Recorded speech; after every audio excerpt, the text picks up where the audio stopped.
welcome to another episode of AI After Hours. Each month, we cut through the AI hype by answering your top questions and calling bullshit on the headlines that we don't think make any sense. Join us for a monthly roundup of the AI news and real insights into what's true and what's not in the world of artificial intelligence. Have a question or a topic you want us to address? Email us at support@aicareerboost.com and join the conversation. Let's dive into this world of AI together. I'm your co-host, Yuying Chen-Wynn. I am a technology and product executive with extensive experience in building AI products across big tech, ed tech, and fintech. I'm currently leading all generative AI initiatives at Peak 6, where we focus on everything generative AI for building, for buying, and for investing. And I love talking about AI, especially with my co-host, Polly Allen. That's me. So I'm Polly Allen, and I'm the founder of AI Career Boost, where I spend my time helping product managers and leaders navigate the world of AI and transitioning into AI leadership roles, helping them thrive leading AI projects.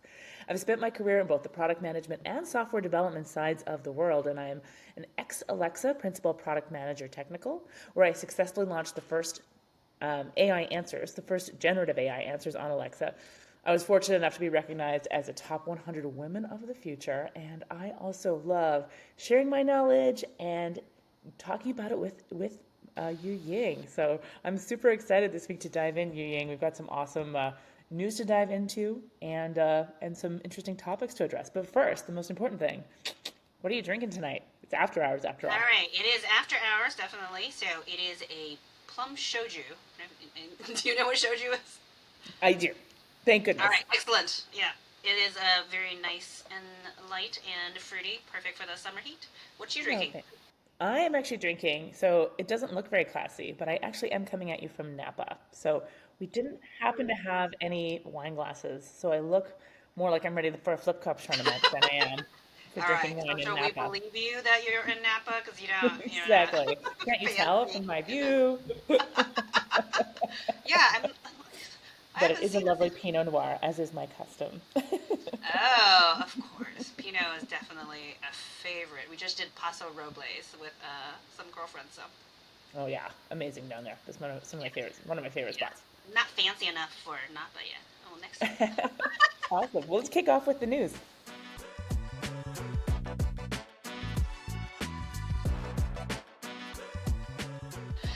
All right. So this is the roundup of the August news, and just a quick recap. We don't go through every news, but we kind of look through everything that's happened and pick out what we think is relevant and significant, especially at a business leadership level. Okay. So first off, Perplexity.ai. If you have not heard of them, they focus on the generative AI experience around search. So imagine Google with AI review actually done well. Now, Perplexity.ai recently has had some scandal with plagiarism accusations from major news outlets because, of course, as you might imagine, they are scraping the web for news. Now, here's the interesting development. They have introduced a revenue share plan. This is the first one. This is why I bring it up. There's not specific details yet in terms of how much, but what they're saying is, number one, they're going to add ads to Perplexity, so just like your Google. Number two, they're going to share it with the news outlets providers. There's no numbers, there are no specifics, but this is the first one that we've seen where generative AI platform is offering to split the revenue.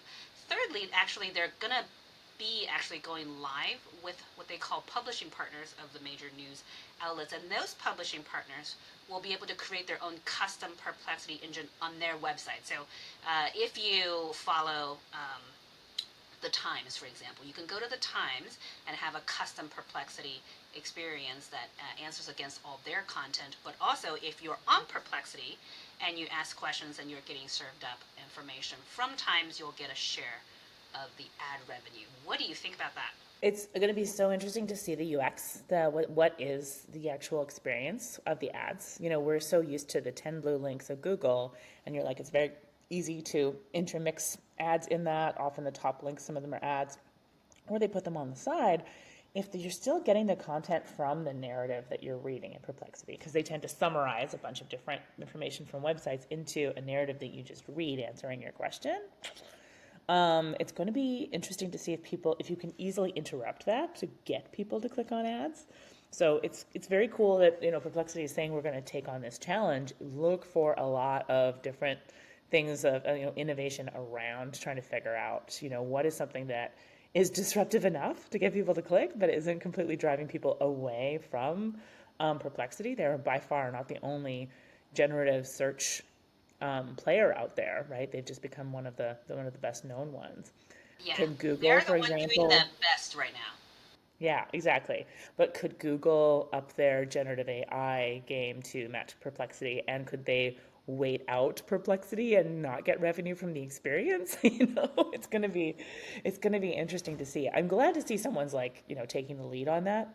I remember for a long time companies have been talking about that getting to be the one who is quoted and getting attribution is going to be the thing in the hopes that people will click through, right? Right now, when they answer questions on Google, they're actually disintermediating sites where you might click through and have your own ads on your site.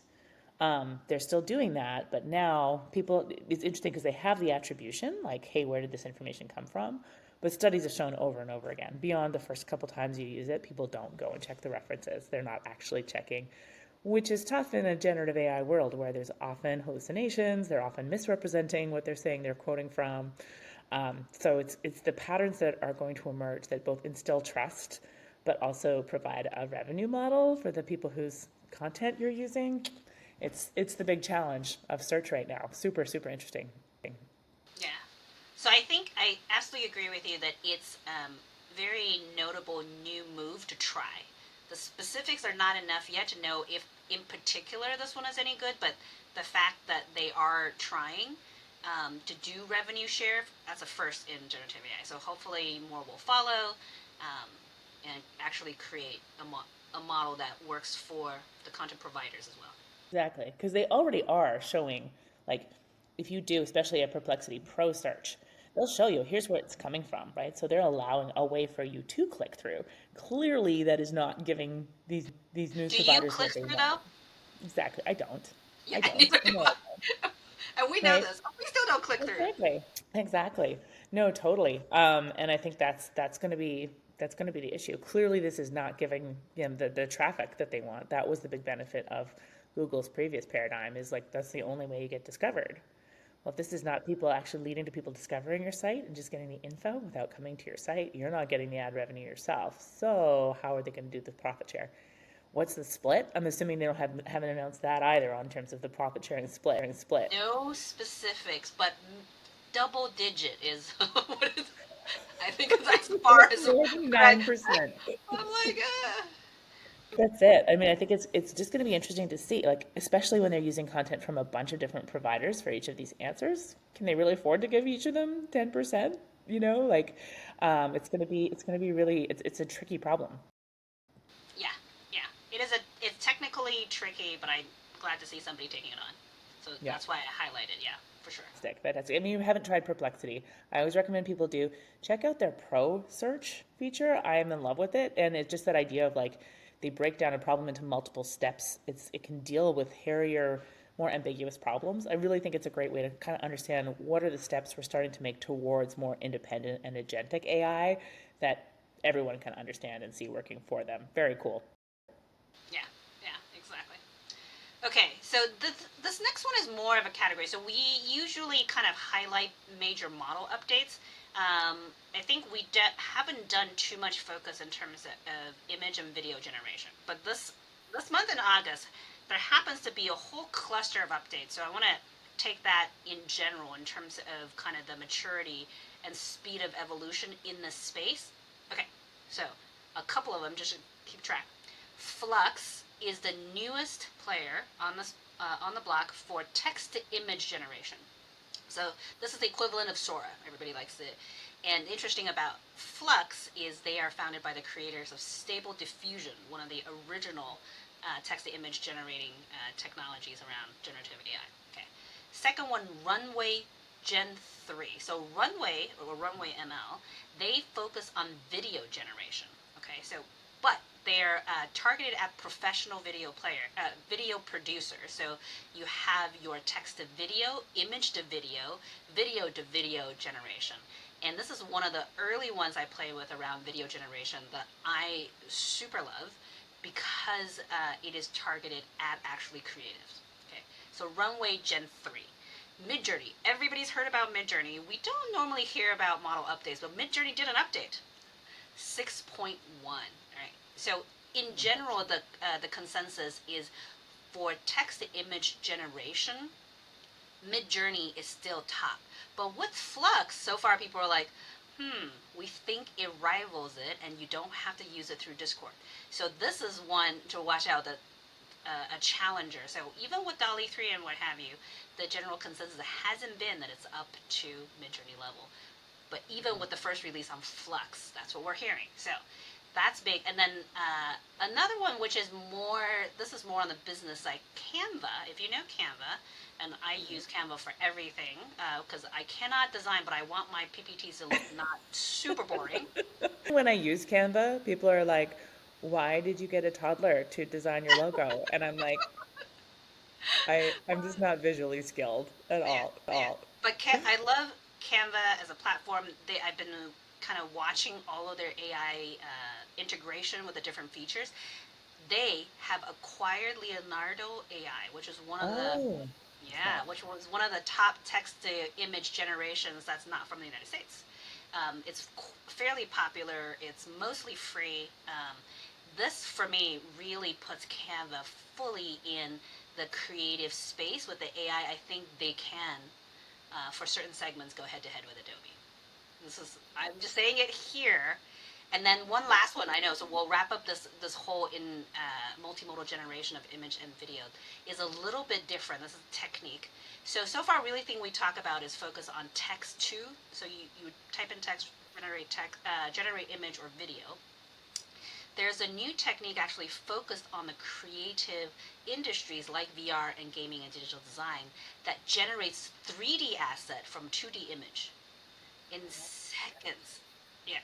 So I used to be 3D graphics, so I'm nerding out a little bit. So imagine you just take photos, random photos of things around. I have a little fuzzy llama and these little things. Usually modelers, these are professional modelers that usually would create these 3D assets, and then they animate those in different environments for video games and etc.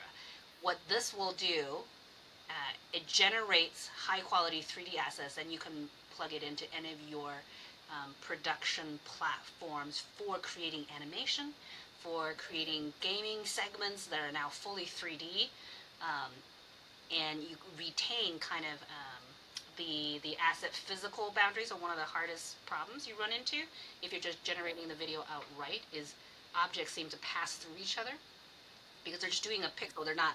It doesn't understand it's an actual 3D object. So this is a technique, but this for me shows that in terms of the image video generation space is maturing very, very rapidly. We'll get your take on this. sorry, I was gonna say instantaneously, right? It's like it's overnight. Like that changes the whole industry, like very, very quickly. I can see why we've had cries from Disney studios, from some of the gaming studios, etc., that they're like, whoa, that this is changing basically how we're going to work.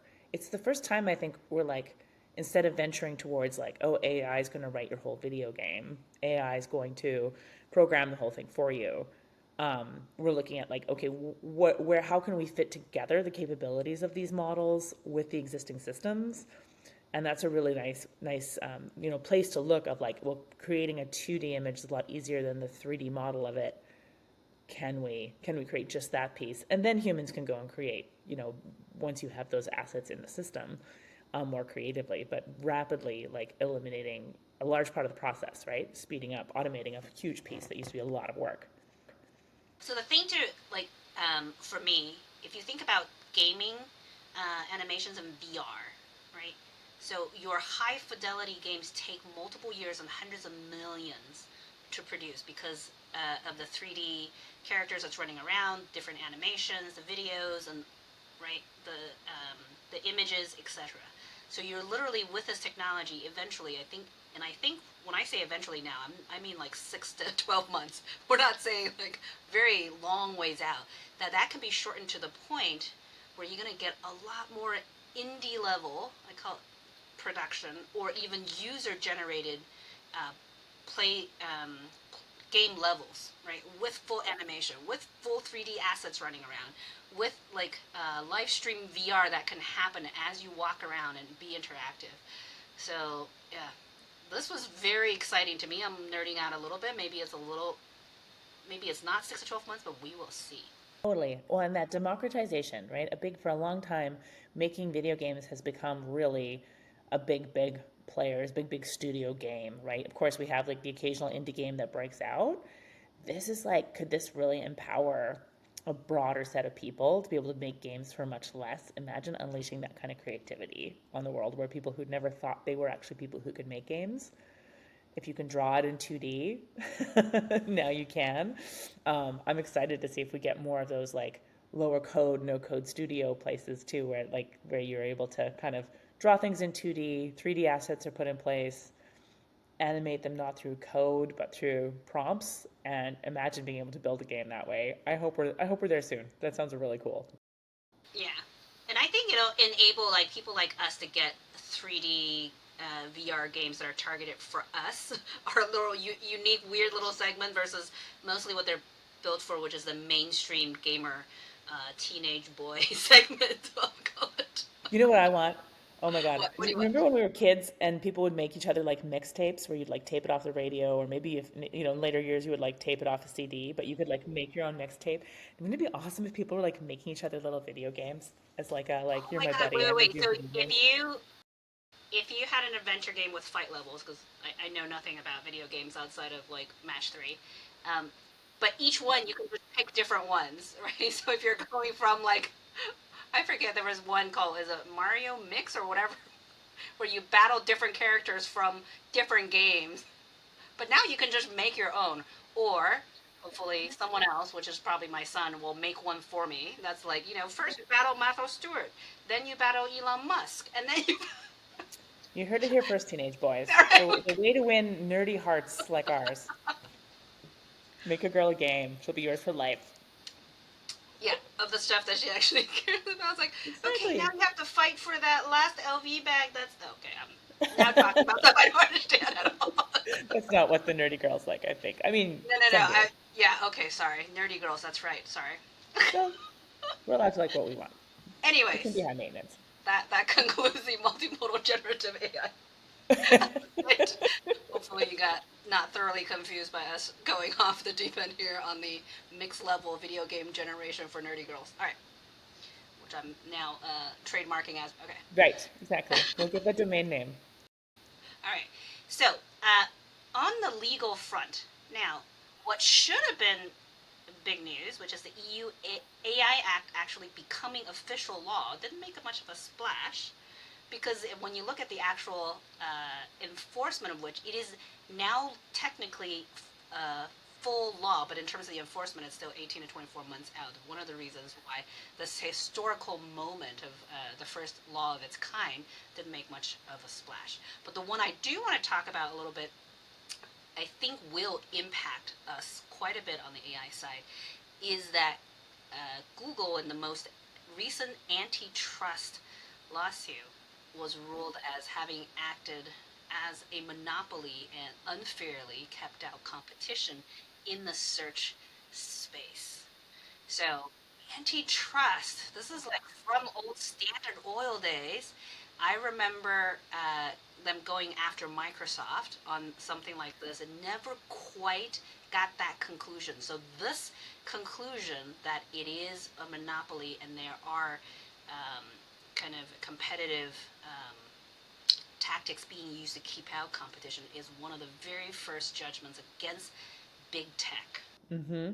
Exactly. All And it's right. interesting because there was a variety of things that I thought were interesting to point to. People don't often realize that like they have made deals with players like Apple to make sure that their browser is the default browser on the devices, right? So they actually pay a lot Yeah. of money to be a And default the browser on. default search engine when you And the open. default search engine, exactly, even more important, right?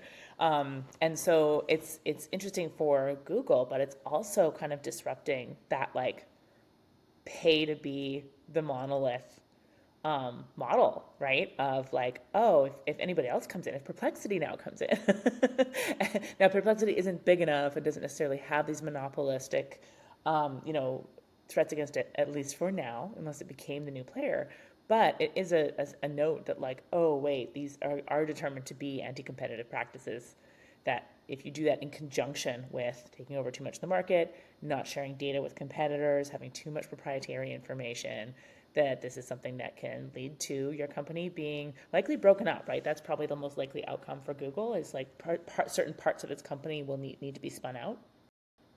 We will see what the impact will be. It will take quite a few years. But if you think about recently, Apple agreeing to put ChatGPT on its devices, or recently Apple and Microsoft being, they left the board of OpenAI, the antitrust and monopoly around AI is already a concern. And this is, I feel like this, more than just impacting Google itself, is a signal that hopefully we're not going to just be monopolized into one AI rules all with across our devices, browsers.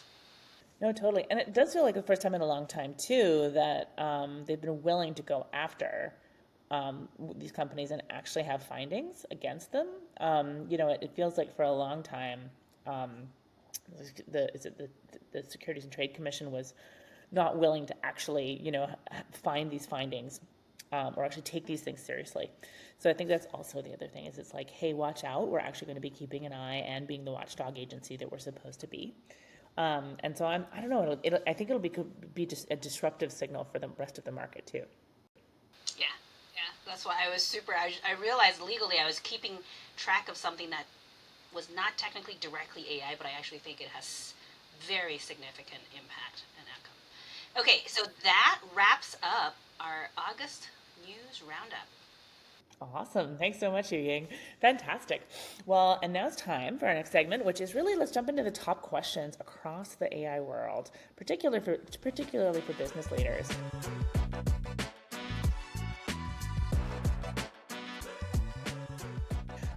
I love to get a pulse of what I'm hearing online, seeing online, research across message boards. And one of the pieces that I'm seeing discussed more and more recently is really there's still a lot of confusion about how technical and what kind of technical depth you need to be a leader, a product or business leader for AI projects. And I've heard everything in between. There's definitely, I know I spend a lot of time talking to people that they don't necessarily have to go back and do a data science, computer science degree, come from a programming background. I'd certainly found, as when I was working as a product manager, that while that technical background of having been a developer for 10 years definitely helped me give a common language with the engineering teams. It's almost nearly a detriment if you're a PM with that background because you're tempted to try and get in there, solve the problems. This stuff is so fun to play with, right? When it's like you have a team who can do this. At the same time, you can't come in with absolutely no understanding with AI capabilities, what it's good at, what it's not good at. Um, and I also think there's confusion because there's different kinds of roles at different kinds of companies that could affect what kind of technical depth you need too. So I just thought we want to dive in and give some really concrete examples of like, do go into this. You don't have to go into this. What kind of depth is too much depth?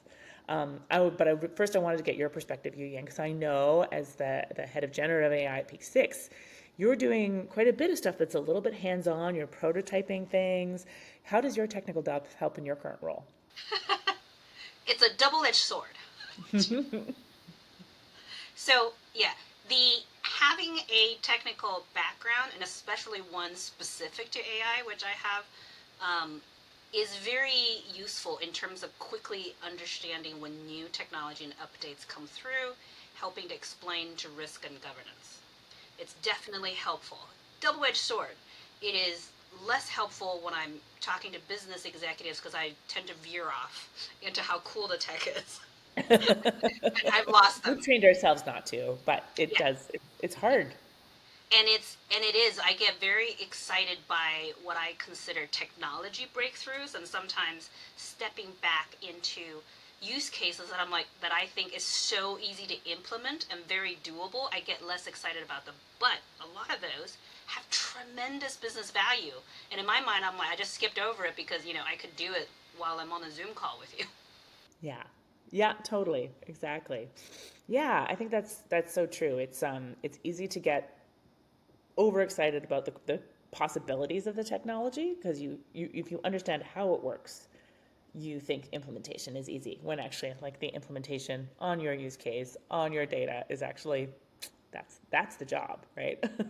Yeah, I think you need to be what I call technology forward and very good with abstractions is what I found to be key. So if you're not going to play around with whatever is out there and form opinions yourself, you're just going to talk about AI and read AI news, you're not going to be a good leader. You have to play with it and form your own perspective.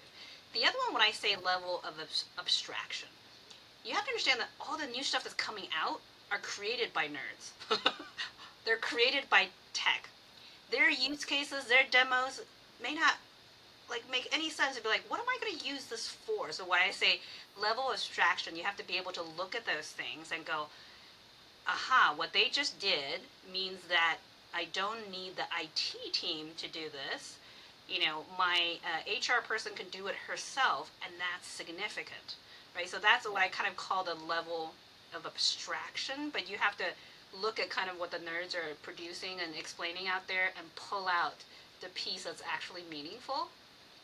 So, yeah, it's not so much technical savvy, but you have to be forward. You have to be not afraid of it. You have to not be afraid of asking questions. But that level of abstraction is what I find. Yeah, exactly. And it's like understanding the processes that are happening to build the models, but is important.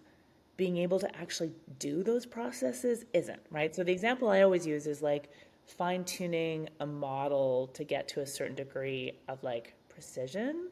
You know, there's even tools now where you can fine tune an OpenAI model with no code, right? It's all about like take some data, fine tune a model, see how much the answers change, realize that it's not that much, right? If you just do that once for your use case, you'll understand you can see around some corners. So for example, one mistake I see like a lot of non tech savvy leaders make is assuming that they're going to get feedback really quickly, get feedback from real users, and that, oh, our system's only 70% accurate or whatever when we launch, but oh, it's going to get so much better really quickly because we have feedback. How much feedback do you need for it to get as good as you need it to be, right? And if you realize, wow, I need like, this mountain of data that's going to take actually 2 years to accumulate, like that is such a different time to ROI, such a different value proposition to your leadership. You can set up some really incorrect expectations if you're just kind of hand waving and going like through the magic of AI, learning will happen, right? So I think, but it's like these they don't necessarily take coding skills to be able to think through a problem at that level of detail and actually like try and prototype some of these things yourself. So that kind of helps me understand like or clarify where I think you should be willing to dive deep, but don't think that means you have to start at first principles and learn Python from the ground up. Is that fair? Yeah. You want to hear my Instapot analogy? Yes, of course. Okay. If you I love the Instapot, by the way. I'm kind Yeah, of obsessed this with is mine. this is my entire experience with Instapots because I don't read the manual and I don't read the recipes, but it does a lot of things, right? So I make different things with it, and maybe I only make three things really well, but I've experimented with it and I figured out some things that works for me. I'm just saying Yes. this is my analogy. I don't have to be able to make the Instapot or like change whatever is inside that makes it work or even go. That's that high pressure cooking, whatever. I feel like I should because of my background. I don't. Right? This is I. That's how I think you should think about it if you're leading the AI. You're just trying to find with this universal tool that could do a lot of things. There's no manual. Yeah. There's no recipes. Like, They're not just you didn't just lose it. It's there, it doesn't exist. Yeah, and we know people who are terrible with Instapots. The rest of my family don't use it. I think the Instapot has a lot more safety mechanisms built into it than their current LLMs. Okay, all right. So it's an early Instapot, which Anyone who's used an Instapot knows it takes all the fear out of a pressure cooking yeah, that but you you might have you experienced don't need before. to know how to build an Instapot. I guess is Oh my man, I point. want to build a pot LLM. It's got all the safety mechanisms right physically built in. It'd be fantastic. Yeah, we're missing a few buttons. I love that analogy. Oh, that's awesome. Oh, cool. Well, that was this week's question. Really, how deep technically do you need to go? And I think in summary, it's about being able to abstract up, concentrating on the inputs and the outputs, the use cases, as opposed to getting lost in the how of the processes. But it's not like you don't need to learn anything, but getting hands on to get curious is going to be the best way to really feel like you're an executive who can dive deep into the problem and help see around corners for your team. Yeah, exactly. I feel like in general, if you were successful before and you're not afraid of technology, you'll do Right. well. You'll be fine. Exactly. So it's just for those who weren't necessarily in technology, gaining that ballsiness to just get in there is like the primary skill. Absolutely agree with you. Fantastic. Well, that's it for this week's questions. All right, and now we move on to, as you guys all have heard me say in the past, my absolute favorite segment in all podcasts ever, not just our own. And this is, of course, the BS in AI segment,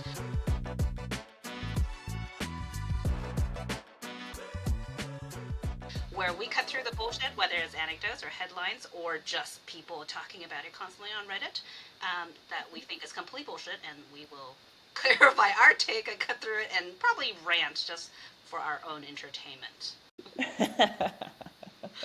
All right. Okay. Let's see. I am going to start us off.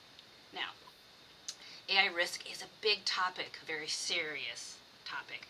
And a lot of people are trying to catch up to it because there's a lot of liability. Everyone's pushing forward for innovation. So there is a huge spring of sprouting up, flower field, wrong analogy here, of AI governance certification programs, degrees, from very reputable privacy or governance or risk related institutions, education institutions, all over the place. If you wanted to look for them, you could. They are all out there. Now, I get asked every now and then to look at one of these and go, "Hey, what do you think?" And I looked at one of these and I'm like, "Oh my God, people, What was wrong with it? what was wrong with it?" Let me tell you the one detail I could look into the curriculum, Module 1 of Module 12. Okay, so I'm just starting with Module 1 of Module 12 is how does AI work?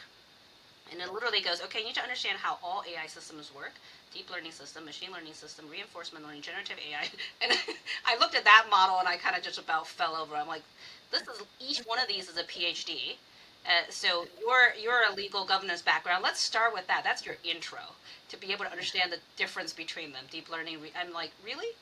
And so that's just one. The other one is when they go, okay, here's all the risk categories. I think it's like 11 or 12, or some of them are really, really long, right? So you have your normal data privacy, leakage, cybersecurity, ethical harm, bias, IP, copyright. And I just look at that list and I'm like, if you actually get through all of those, I'm pretty sure the conclusion is stop. Yeah, right. Exactly, right? And This is how you end my up in paralysis. No one's going to build anything. yeah, if they actually go, okay, I'm certified, I'm going to come back to my company, I'm going to set up the AI governance because our CEO really wants us to go after AI because it's innovative or it's going to kill our business. We need to figure this out. You lay that one out, you just not only will you kill UI, kill AI. I feel like you're going to shut down the computer. Right. With some, Well, I thought this was changing, but I remember thinking right from the beginning when there was all this fear and overhype of the fears around AI and its sentience, etc., which you'll notice hasn't happened.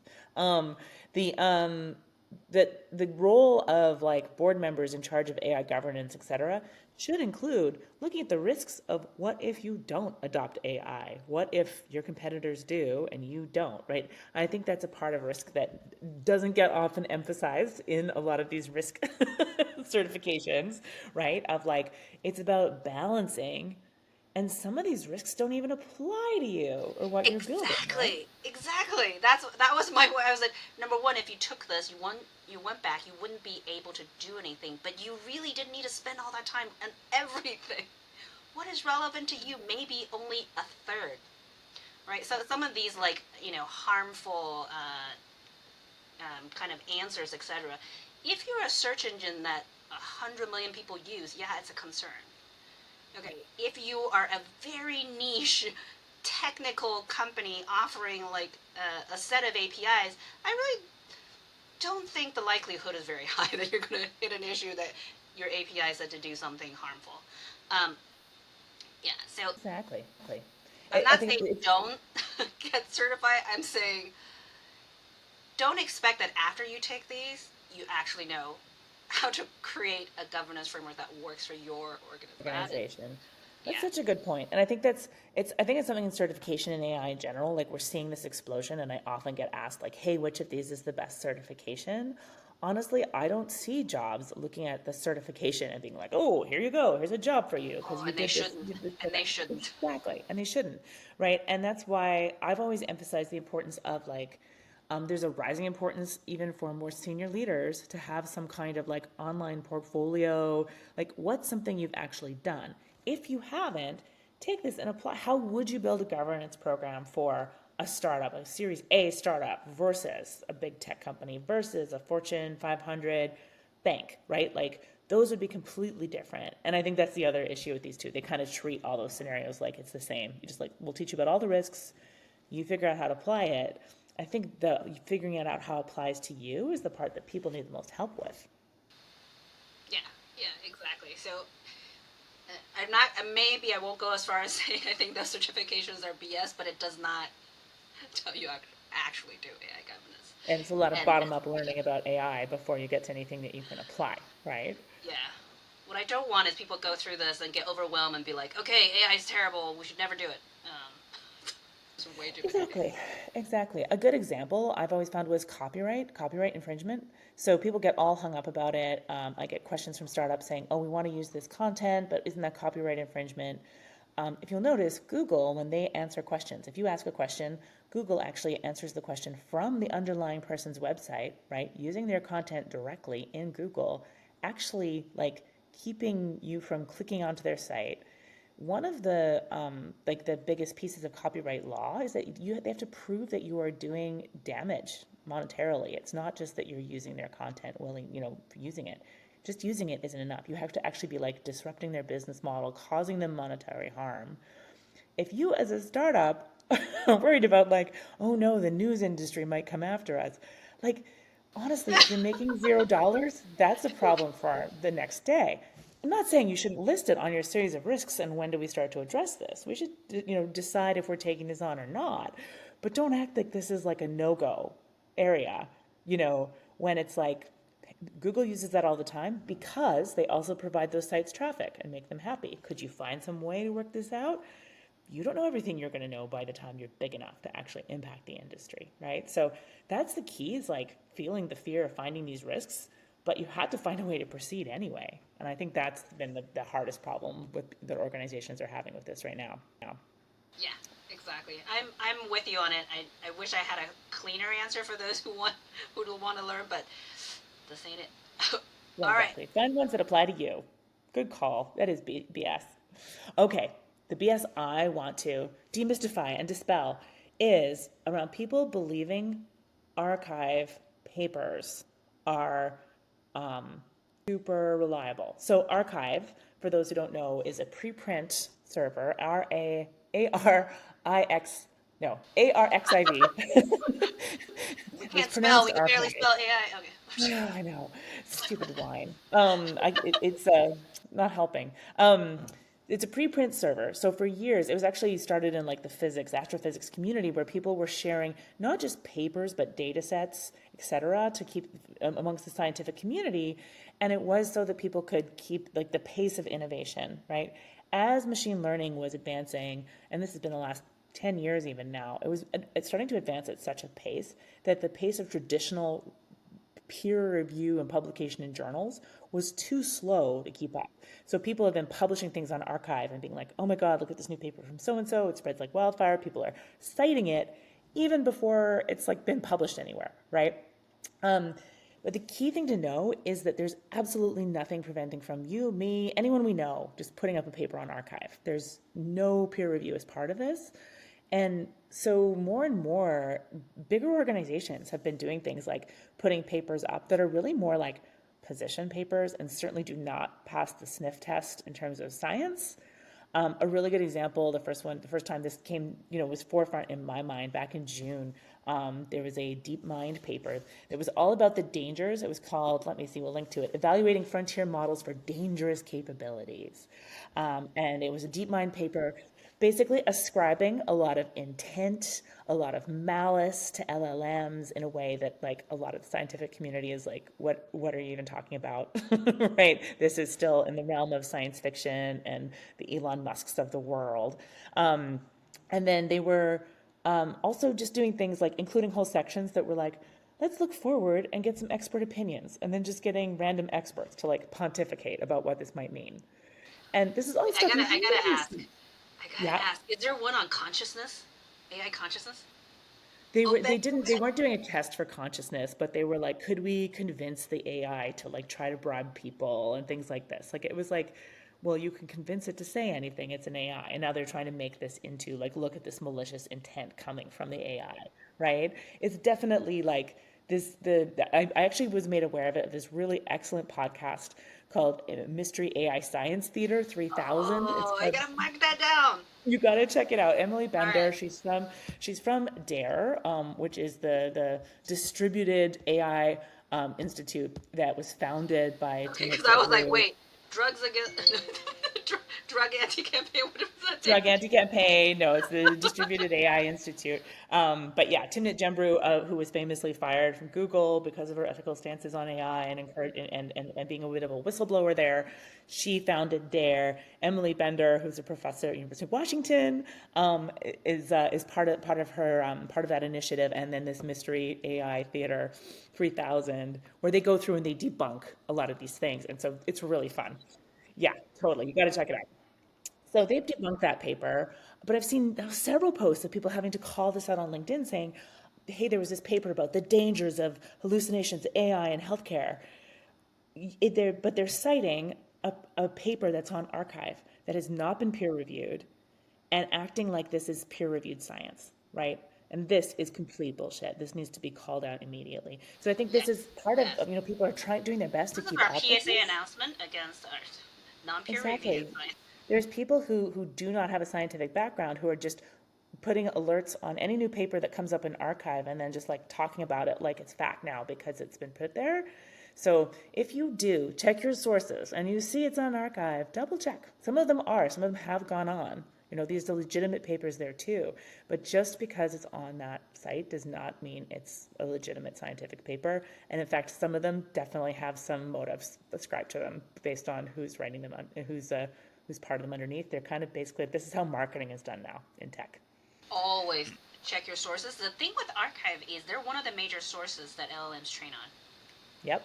just like Yep. Wikipedia. Totally. And people again are showing like, Our world is being redefined by yeah, and there's more and puppetry. more generated gobbledygook. People have even had completely AI generated papers accepted at conferences that are full of, boilerplate, etc. So even if they've gone through the peer review, you have to be skeptical. But at least if it's a reputable journal, it passes the sniff test of at least some scientific minds have looked at this and said whether it's science or not, or just a company trying to put out something to make their own technology look good. Yeah. Bullshit. Bullshit. Check your sources, everybody. This is your PSA. Fantastic. So that's our last piece of bullshit for today. I think we just have time for one more segment, and that is plugs. Plugs. Do you have anything to plug this week, Ying? As usual, I'm plugging my newsletter from yuying.substack.com. And in fact, I just published my own AI governance framework that should be a better balance, a more practical approach than what I've seen spouted by some of these. But check me out, Substack, yuying.substack.com or subscribe on LinkedIn. Awesome. I love Yuying's newsletter. On my side, I also have a newsletter, and if you subscribe to it, I will put the link in the show notes. You can also, you'll find out more about my program, the Complete AI Product Leader Blueprint. We're kicking off on September 11th, and I do have some early registration discounts going on right now. You can get 10% off if you register or if you book a discovery call with me by August 28th. If you're a product or business leader interested in getting into AI, and you want to understand the path there, please book a call. And I'd love to spend half an hour with you just looking at your options. If our program is right for you, where you'll spend 8 weeks learning the basics of AI and managing AI projects, along with getting hands-on with an AI project you can showcase, then it would be great to welcome you aboard. But it's no pressure. I love doing these discovery calls to figure out where people are looking to take their next steps in their careers. Awesome. And that has been another episode of AI After Hours. Thanks as always, Yu Ying. I'm going off to do a few more wine tastings this evening. I hope you have And some fun next plans for time, tonight, too. AI in Napa Valley. Woo-hoo. Fantastic. We'll see you again in next month.